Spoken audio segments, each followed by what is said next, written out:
What's up mga idol? Ngayong araw nga pala, isi-celebrate ko yung birthday ko kasi may pasok ako ng birthday ko eh. So, galing nga pala kami niyan mga idol sa Kileti, papunta kami sa Dekferens. Bali, sumakay lang kami sa M2, papunta sa Dekferens. So, nakakahilo dyan guys, gawa ng napakataas nung escalator na binabaan namin, kaya nakakahilo talaga. Grabe.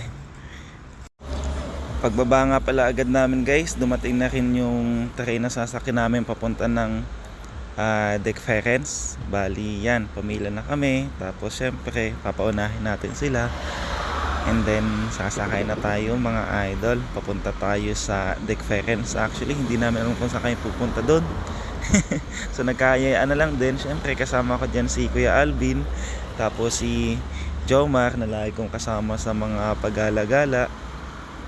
And then nakababa na pala kami mga idol. Dito yung binabaan namin sa M2. Bali, dalawang station lang naman yun from Kileti papunta dun sa Dekferens. Yan, aakyat na naman kami sa escalator na napakataas. Siguro ilang steps. Tapos nakakalula lang. Then parang siyang anong tawag dito, subway ba? Tama ba guys? Tapos yan, video muna tayo. Tuwan-tuwa naman eh. Tapos yun guys, di nakakating na kami dito sa ibabaw. Galing kami sa ilalim ng lupa.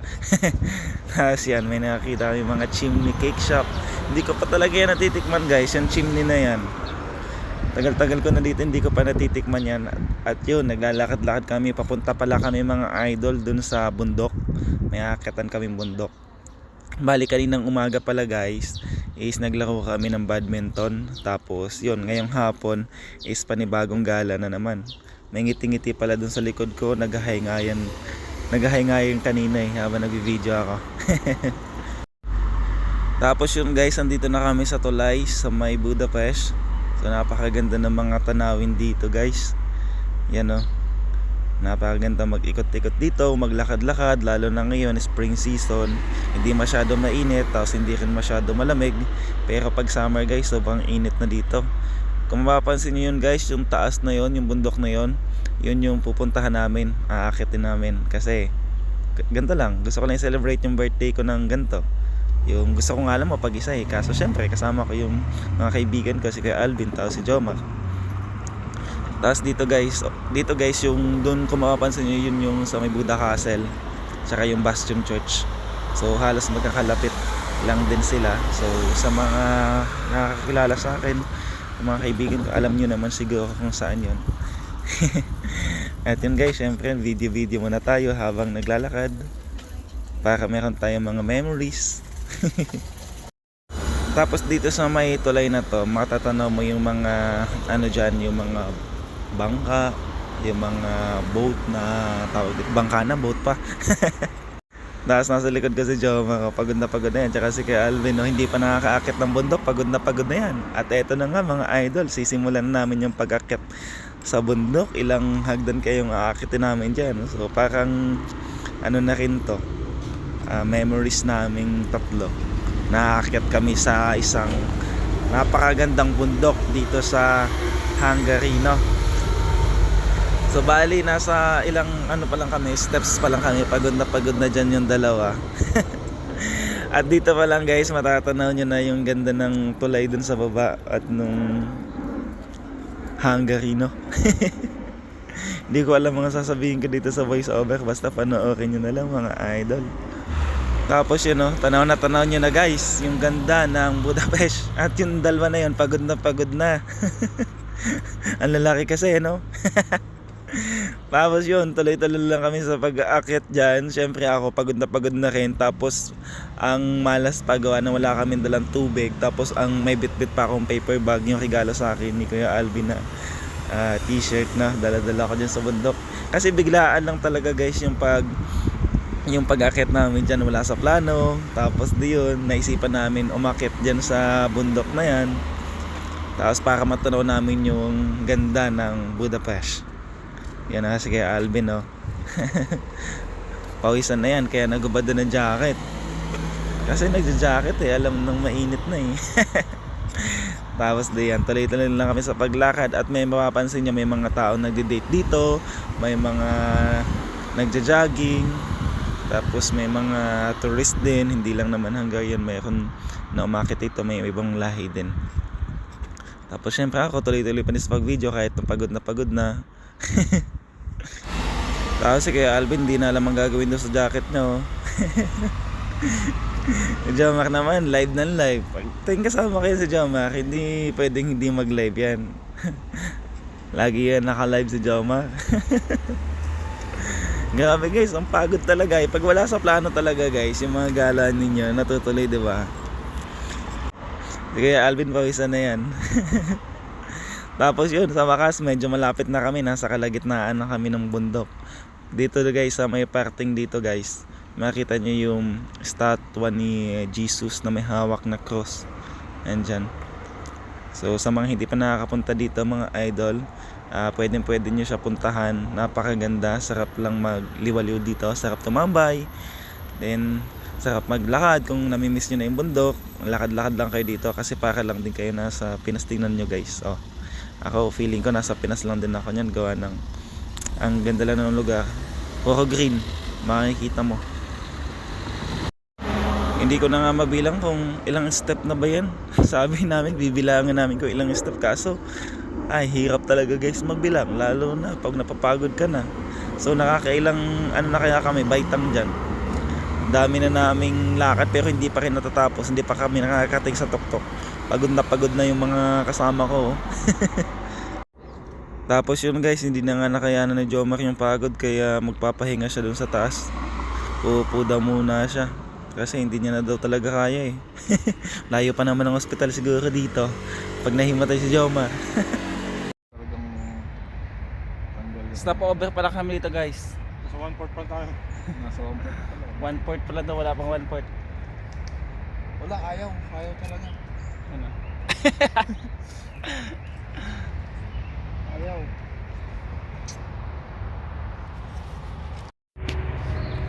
Ganda dito guys Ang ganda ng scene. Siguro pag gabi may mga nagde-date dito.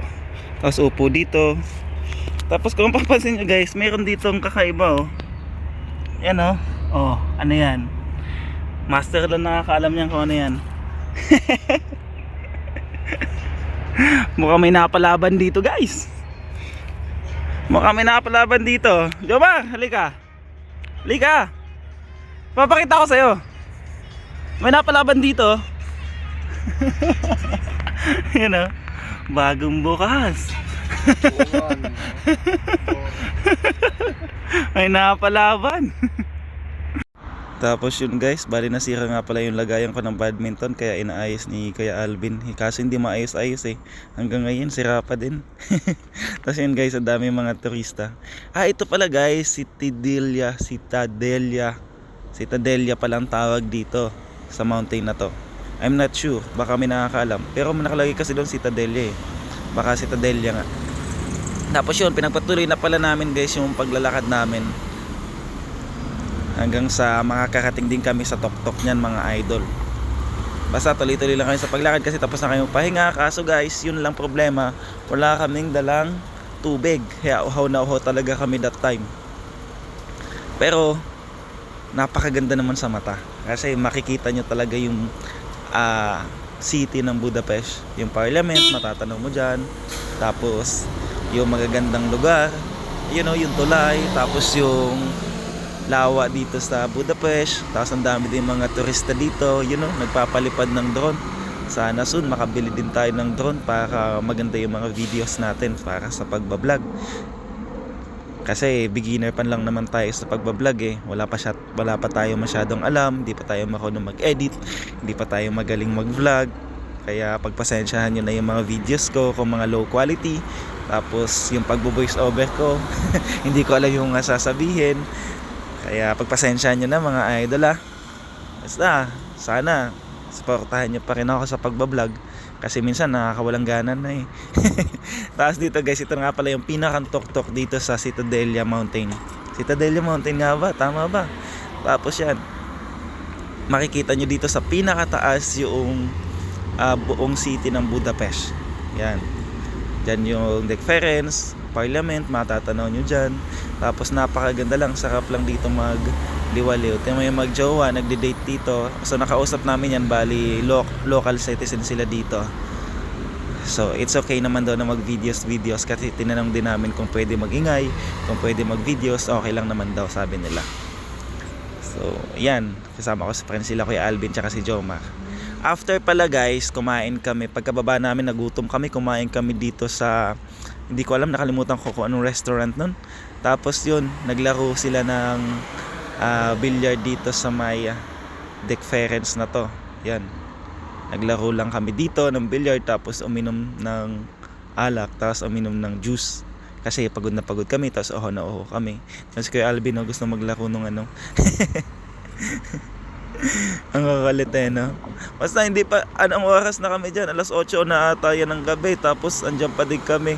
So simula kaninang umaga hanggang ngayong gabi, grabe, walang pahinga talaga yung mga pagala. Sinulit talaga yung birthday celebration. Yung mga gusto kong birthday celebration lang, yung mga casual lang, no? So bali, nag-order na pala si Jomar ng Dreher ata in order. Basta uminom, tawag dito umorder siya ng alak, tapos yun, beer, tapos naglaro kami ng billiard. Pagod na pala ako that time. Tapos anong oras na, alas 11 na, nag-iya pa si Jomar mag-test ko. Bali bumaba kami sa Duna Plaza, tapos yun, magte-test ko pa kami alas 11 na guys yan. Tapos yun, sobrang saya lang ng aming birthday celebration. So yun lang guys. Bye bye. Thank you very much for watching. Bye bye.